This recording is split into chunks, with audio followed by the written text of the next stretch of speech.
If you want some, come get some. This is such good shit. I am the visionary. I am a revolutionary. I am Seth. You can cry. I can't give the belt to Destiny, but I can give it to my mama. I can give it to my mommy. Acknowledge me. Lately, he just hasn't been. Yo. I know I'm sexy. I got the looks that drive girls. All right there, sexy Mike. We get the picture. We get the gist. He's single, lady, so hit him up. I'm single, ladies. All right, enough of that. Welcome, everybody, to Rasslin with Ryan. Of course, I am Mike. And I am your boy, Ryan. And today we're talking about all things Survivor Series. War Games! What? Nobody can do it like William Regal. Yeah, nobody can say it like Regal. That man was born to say that word. Exactly. War Games, mate. Anyways, Ryan, what are we talking about today? We're talking about Survivor Series War Games and the matches that are advertised for the show. And we just found out on SmackDown who the fifth man is for the OG Bloodline. Exactly. Yeah, Mr. Chicago-made Punk. I should be wearing a CM Punk shirt since I was wearing it last week. But it's okay. We can talk about if it does make sense. If it doesn't make sense, we'll I think it makes sense. Yeah, I think it makes sense from the perspective of like the history he has with Paul Heyman, and then remember the original creation of the Shield was CM Punk's idea. That's so you could attribute Roman being on the main roster, at least at the time he was on the main roster, was because of CM Punk. Exactly. And so you have the history there, and then a lot of people think that CM Punk owes Paul Heyman a favor. This is that favor. Right. Exactly. But we can get into the rest of the card before we get to the main event match there. All right, Ryan. So, how many matches do we have on this card so far? Let's see. Let's see. We have the two War Games matches. Mm-hmm. A possible WWE Championship match. Maybe possible. They might have, if anything, they'd announce that on this coming SmackDown. Yeah. All right. So we have. Let's see. We have one. We have two, possibly three, four. Only 4 matches? Is that correct, Ryan? Because actually one of them hasn't really been confirmed so far, because you don't know if you're getting Cody Rhodes. Oh, that's right. We have Gunther versus Damian Priest. I totally forgot. Yes, we have Gunther versus Damian Priest for the World Heavyweight Championship. Mm-hmm. Yeah, because you have Gunther. You have versus Damian Priest. You have Rhea, Bianca, and Jade, who now is out of the match. Has been replaced, spoiler / not spoiler, Bayley has replaced Jade Cargill in the Women's War Games match. Exactly. We can talk about all this. Let's start with the Intercontinental Championship match, Braun Breaker versus Sheamus. How do you think that one's going to go? Oh, they were having a great match on Raw, and then up until Ludwig Kaiser. And I'm curious if it's still going to be one-on-one or if it's going to be a triple threat, and they're going to throw Ludwig in the mix. I think they are. I think they're really pushing Ludwig as a singles competitor. Yeah, a singles competitor. Yeah, and I know all three guys are very talented in the ring. Like Ludwig Kaiser, he's very underrated as an in-ring performer. Like I think he's really good. Like I remember the match out of Randy Orton a little while back. That was probably one of his better matches of his main roster run so far. Mm-hmm. So I think if that match is confirmed and made official, because it might be made official as soon as tomorrow night on Raw. So I think that match would be, great. I think all three men are going to really, do their best and like bring out the best in each other. I still think Braun Breaker is going to come out on top, but I think it'll be a very entertaining match, and it'll be interesting to see if they continue, to build up Sheamus to eventually winning, the Intercontinental Championship. Yeah, I could see them adding Ludwig into the match. I think they don't take the belt off of Braun Breaker right away. I think they want to continue to build him up as a serious champion. Because they already took the belt off of him a couple months ago with Jey Uso. You're not going to want to put the belt Yeet. back on him and then take it off again. And so having a triple threat match, that's an easy way for I think Ludwig probably takes the pin and they probably save Sheamus for at least a rematch, probably at the Royal Rumble or at WrestleMania, because I Yeah, think yeah, Sheamus is getting the title. I think yeah, the yeah. whole Because story is going to play out for him. we've noticed there's been a trend of they always say like, oh, this person's never won this title, and eventually they end up doing it, as we saw, like with Cody, like, oh, he's never won the championship. His father never won, Right. and then Cody won it, and then with Jay, he's never won a singles championship, and he won the IC title. So it's only a matter of time before Sheamus wins the title. It's just a matter of when, not if. Exactly. All right, now you have Rhea Ripley, Bianca Belair. It was Jade Cargill. Now it's going to be Bailey, and Io Sky versus Liv And Morgan, Raquel Naomi, Rodriguez, and Nia Jax, Naomi. Tiffany Stratton, and Candice LeRae. But you said Naomi? Yes, because I think you forgot Naomi as part of the baby faces. Who's she replacing? No, she was Oh, already she's in in the it. match. Okay, Yeah, she was already in it. It's gotcha, Bailey was the one replacing Jade. Because gotcha. I don't think you said Let's Naomi. let's talk So about that. So Jade Cargill was taken out last Friday night on SmackDown. so In storyline, you saw her laid out on top of a windshield. She looked like somebody had just pushed her off a two-story building, and she landed on top of the car. So they're probably gonna play like a who done it type of situation with and I who's her really out. hope the way the story goes, I really hope it plays out that Bianca was the one to do it. But this doesn't make sense though because Bianca was in the match, and then also like Bianca's. So what happened was they showed it on the screen, and Bianca was like, "Well, do I stay and continue the match, or do I go?" And for like 5 seconds, she was like, "Stay? Do I go? Do I stay? Do I go? Do I stay? Do I go?" She was contemplating. She's also like she gave up a chance to become the first women's champion. So sorry, the first United States women's champion. So doesn't really add up to why she would.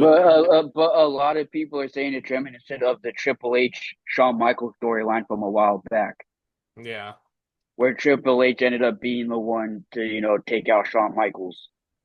I just don't see how it makes sense there. I think it makes more sense for Bailey because if you paid attention to recent, Some people are saying it might be Naomi.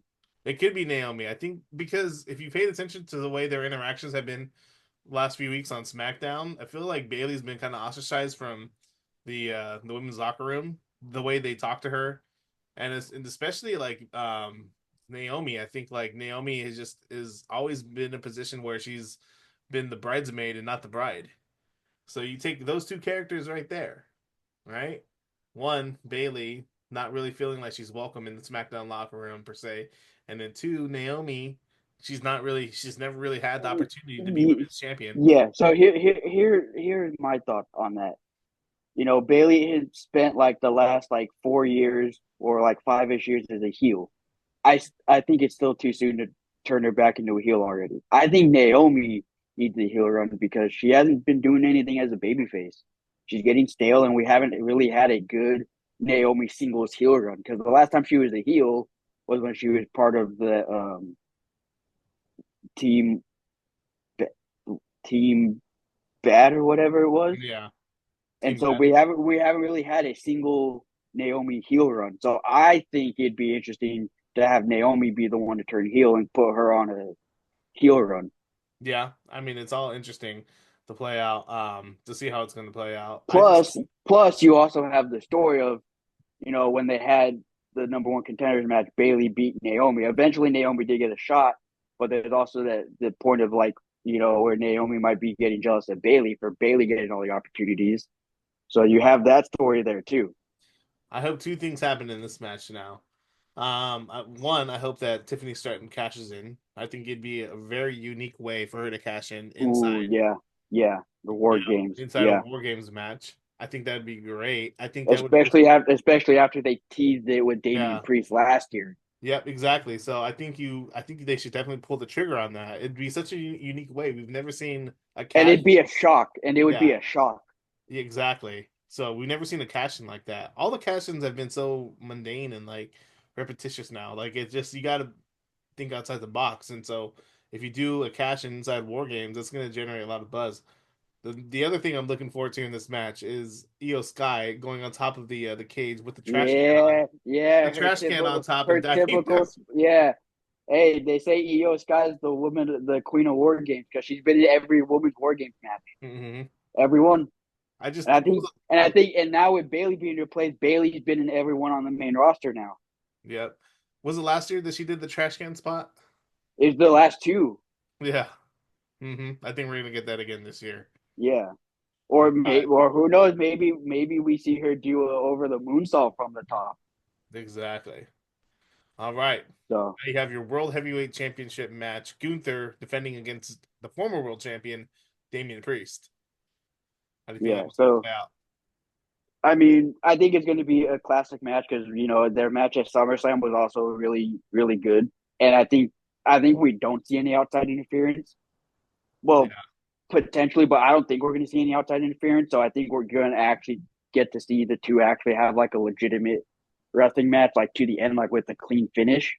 hmm I think And Ludwig probably pops his head in there because he's been doing that as of late for Gunther. But I think Gunther probably yells at Ludwig to probably get to the back.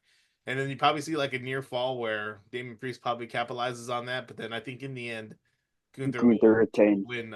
Yeah, he'll win cleanly again. Yeah, and it'll be interesting to see if I'm not saying that we're going to see somebody return, to tease, but I wouldn't be surprised if we see some sort of tease for Gunther's next opponent Yeah, exactly. after the match. Yeah, because you have Saturday night's main event coming up. You have the Royal Rumble, so I think you're going to want to build a lot of And intrigue. and, and you're definitely going to want both world titles being defended at Saturday night's main event. Hmm. Exactly. Who those Well, guys are? we'll get more into Saturday main event in another show, but Exactly. I Yeah, man. definitely I definitely think Survivor Series will slowly start to also build for Saturday night's main event. Exactly. Yeah, I think obviously they're not gonna put the belt back on Damian Priest, and it's gonna be interesting to see what they do with him coming out of this. It's you don't want to put him in a position where he just falls back down to the mid card. You want to keep him strong. So how do they play this out? Do they try to get another match out of this? Do, do they try to work it in a way where Damian Priest is owed a rematch per se, or do you just kind of do it one and done? Who knows? Yeah, well, again, it also is a question like maybe Ludwig does interfere and helps Gunther, and then Gunther will be like, you know what? No, I don't like that. Ludwig interfered, so I'm gonna give you a rematch. It's on his main event. It's gonna be 1-on-1. Like nobody's allowed. Like everybody's banned from ringside. We Mhm. could see that. Who knows? Yeah, you could definitely. And then you have, I guess, the main event here. You have the OG Bloodline, With Roman CM Reigns, Punk, the Usos, and Sami Zayn with CM Punk versus the current Bloodline, Solo Sokoa. with Bronson Reed. Yep. Jacob Fatu, Tamatonga, and Tonga Loa. Yeah, That's yeah, yeah, yeah, yeah, yeah, yeah, yeah, yeah, yeah. I I love you, Solo. I love you. love you, Ryan. Hey, yo, take me out to dinner first. I will, definitely. But let's talk about this main event for War Games. In my humbled opinion, I I think think it should have stuck to being a 4v4. it should have been a 4v4. I don't think I mean they've done 4v4 in WCW before with War Games. And didn't they do it in NXT? Yeah, I think so. Yeah. And so there's no reason to do this 5-on-5. You're just shoehorning in at this point, Bronson. Well, I think it could also be a way that this could help to reignite the Punk and Seth feud Yeah. because who knows? Maybe Seth gets involved now and he's like, oh, well, you guys asked me, but you guys never asked Punk, but you let Punk come in and just help you out. Yeah. So it'll be interesting Or to see if they're going to play into that. or or hear me out on this. Although it doesn't quite make sense with the current storyline because Seth Rollins and Big Bronson Reed hate each other, and those guys have gone to war against each other. does this play a part into a heel run for Seth Rollins? Because you're looking at who they brought in. Maybe it's one of those things where maybe, and this is me just like putting a wild guess. Maybe Seth attacks Punk before the match, and Punk can't compete. Hey, that's definitely a possibility. I didn't think about that. That's definitely a possibility. And then that sets up the feud between Punk and Seth. And then maybe somehow Seth also takes out Bronson or whatever, and then we ultimately do get the 4v4. I'm not saying it's gonna happen. It's just wishful thinking, but I mean, it is possible that Punk could be taken out by Seth. I look at what you're saying right now. I didn't think about, but also I think that's definitely quite the possibility. It does. Seth is that would set up Seth with his current opponent, Big Bronson Reed, and then that would set up Seth with who he's going to be going forward with, possibly after the Royal Rumble into WrestleMania with CM Punk. And that's how you give Seth his heel heat. You take out the fan favorite. You take out Punk. Exactly, because in a feud between CM Punk and Seth Rollins, who's going to be the heel?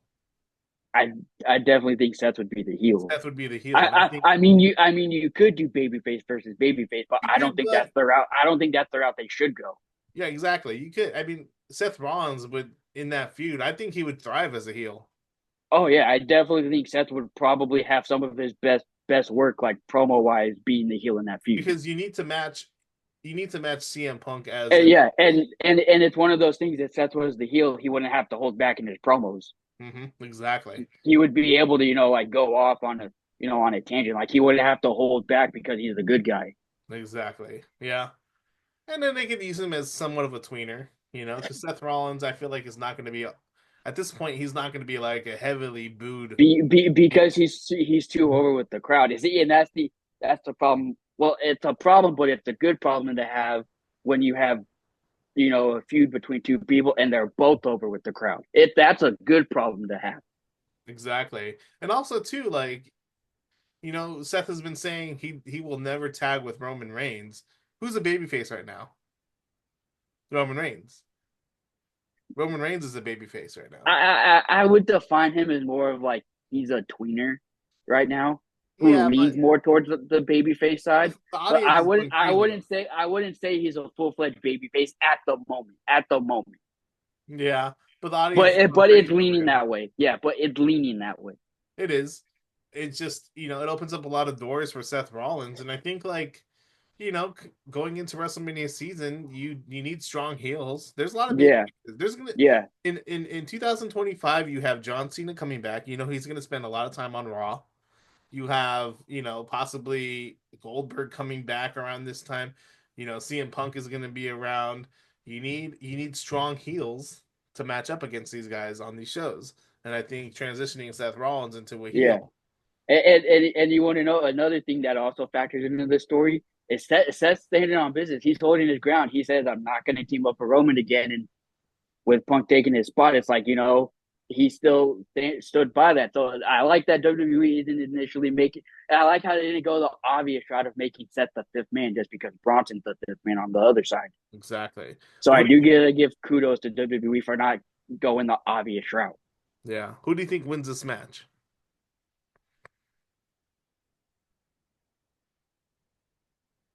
Okay, I know how they've been doing it, like all the babyface have been going over, but I think the heel should go over. I think the new Bloodline and Bronson should be the ones to win the match. They should. I think it'll help legitimize Solo as being the tribal chief, and especially if it teases tension between the Usos, then it'll also show they still don't fully trust Roman all the way. Yeah, exactly. Because they're still showing signs of tension. Because look at this. Roman still hasn't apologized to any of them. Right, exactly. They're just putting their differences aside for this, to fight, against Solo and the new Bloodline. But think about it. Roman still hasn't apologized to anybody yet. Exactly. I think the heels should go over, but my brain is telling me that the baby faces win because I don't know. That's just the way WWE does things. Big pay-per-views, big moments. They don't really like letting the crowd down. So you have the baby faces win. Um, and I think you have a situation going forward where the baby faces win. And I hope to God that that doesn't mean that Solo Sokoa and the new bloodline is buried. But I think with the loss, I think there's a lot of good things that you could do going forward with them. Obviously, that you're going to continue the story with Solo Sokoa. I think you're going to have the new bloodline turn on him at some point. Jacob I Fatu is I gonna, I specifically want to see Jacob Fatu turn. yeah, dude. I like looking at Bronson Reed with the new bloodline. I think he fits in really well. Everybody's saying that this might be teasing Bronson leading a new faction. Yeah, if you had dude Jacob Fatu and Bronson Reed, who's gonna want to f with those Jeez, guys? dude, that's a scary combo right That there. is a scary combo. With both of them are super athletic for their size. Oh yeah, exactly. That's scary. That is scary. Just call him, and I think Bronson Reed is like half Samoan, anyways. So you have I mean, you definitely he's got the tattoos to show it. exactly. I think he is like half Samoan. I could be wrong I'm on pretty yeah. That's why everybody say like, oh look, they're gonna say he's part of the bloodline. It's like no, he's not actually part of their bloodline, but I think he is part Samoan. I think they kick Solo Sokoa out, and then Solo tries to get back on Roman's good graces. exactly, yeah, And another thing I want to mention because we also saw the return of the wise man. yeah, I'm not saying this as much. Did you notice the clothes he was wearing? yeah. It Very much very much resembled like very much resembled what Solo was wearing. yeah, it does. It did. I'm not saying it's gonna lead to anything, but Mhm. it's curious to think about. And a lot of people are saying like, nah, Paul Heyman isn't gonna be a face. He's never been a baby face. A Mhm. lot of people are saying that Paul Heyman is actually working for The Rock, and that The Rock pretty much is like still behind all of this. That would be something. That would be something right there. And But a lot of people are saying too, Solo destroyed one of Paul's phones, not The Rock, but not the one he had for The Rock. The yeah, one that was destroyed was the one that was used for Roman. yeah. We'll see how it shakes out. Does The Rock make an appearance? Yeah, again, another thing they also have not mentioned The Rock at all since he Yeah, that's been kind returned of to weird. Bad Rock Blood. comes back It's and just then like they have yet to address it. hmm Like they've shown it, they've talked about it, but they actually have yet to address it in terms of the story. right, exactly. Very weird. So does he come out and play a part into the Survivor Series main event? Who knows? But I think the babyfaces do win in the end. Um, quickly, I don't think this is a match at Survivor Series, but Kevin Owens versus Cody Rhodes. I could very well see it be made official on this coming SmackDown. Yeah, that I think to me, I think what I see happening is they don't do a WWE championship match per se. I think you probably do something where it's like unsanctioned or whatever the case is, and then it leads to. I think honestly, this should just probably lead to a match at Saturday Night's main event because you do need big matches on that pay per view. Um, but we'll see what happens with how they structure it. But great promo between Kevin Owens and Cody Rhodes in the ring. Oh yeah, that was when watching that segment. I was just like, no, that was a solid segment, very solid segment between both men. It felt like two people actually arguing. Yeah, it felt real. It was Kevin Steen talking to Cody Ronald. Yeah. Yeah, definitely. Lots of times in WWE, you have like the very formulaic the way they do promos. Like one guy will be saying a lot of different things, and then the other guy just stays quiet. That wasn't the case. No, this genuinely felt like it was two real people like genuinely like pissed off at each other. Exactly. And that's something we haven't seen in WWE for a long time. So I give, kudos to Triple H, but also Kevin Owens and Cody Rhodes for being able to deliver a segment like that. Exactly. Yep. Well done. It really helped give like a new point in the feud. Exactly. Well Because done. everybody's saying too that Kevin Owens is the most justified heel. Yeah, pretty much. Because everything he's saying makes sense. This is one of those rare heel turns that actually makes like sense. Yeah. No longer are the days of like I remember back in like 2010, 2011, it would be like the such same shit where it was like you people turned on me and like it'd just be like, dude, this is so like And, fucking and in this case, it's different because Kevin is like, no, the people that turned on me, you, Cody, you, and Randy turned on me. right, You guys asked for this. You guys begged for this. right. It makes sense, it's logical. And then the one thing I like is that they didn't really is that I mean he dissed the crowd like once, but I like how it wasn't exactly focused on dissing the crowd. I Right. forget the crowd said something and KO was like, "Oh well, it's not happening. Well, it's not going to happen now. So thank you for that." Yeah, yeah, But exactly. I like that for once we didn't get like a heel promo actually like dissing the crowd because I feel like that takes away from these promos sometimes. Exactly. It does. It does. But yeah, that's Survivor Series in a nutshell. Let's see what happens. Any favorite Survivor Series moments of yours throughout your entire WWE fandom? Hmm. Do, do, do, do, do. Wasn't the I do have to say I do like that Triple H Shawn Michaels match. What was it? Survivor Series. What was it? Wasn't it like Survivor Series like 2002? Are you talking about the Elimination Chamber? Yeah, Yeah, so that was I think a 6-man elimination chamber and between and it was at the Survivor Series, right? yeah. Mm-hmm. Yeah, I really like that one. Because that Shawn Michaels won that one. He won the title. I thought that was like a really feel good big moment for Shawn. But also that match was just like amazing from like top to bottom. Top to bottom. Yeah. Was a great And then match. Although and then another match I have to say it's happened recently when it was still the 5v5. It was like the first SmackDown versus Raw, like the SmackDown Live versus Raw, the mm-hmm. one that had like Shane McMahon and like Bray. This when Randy was part of the Wyatt family. That I to this day I still think that's the best 5v5 That's the best five. elimination match. Wow, that's a big praise right there, considering the history of that. Um, yeah, I think for me, Survivor Series goes back into my early fandom of early WWF. I remember, I think my dad and my brother they ordered Survivor Series 1994 when it was Undertaker versus Yoko in the casket match. I remember Survivor Series. We ordered Survivor Series 97, the Montreal Screwjob at my house. All my cousins were gathered around the TV. I remember that, and they're talking about Brett going to WCW.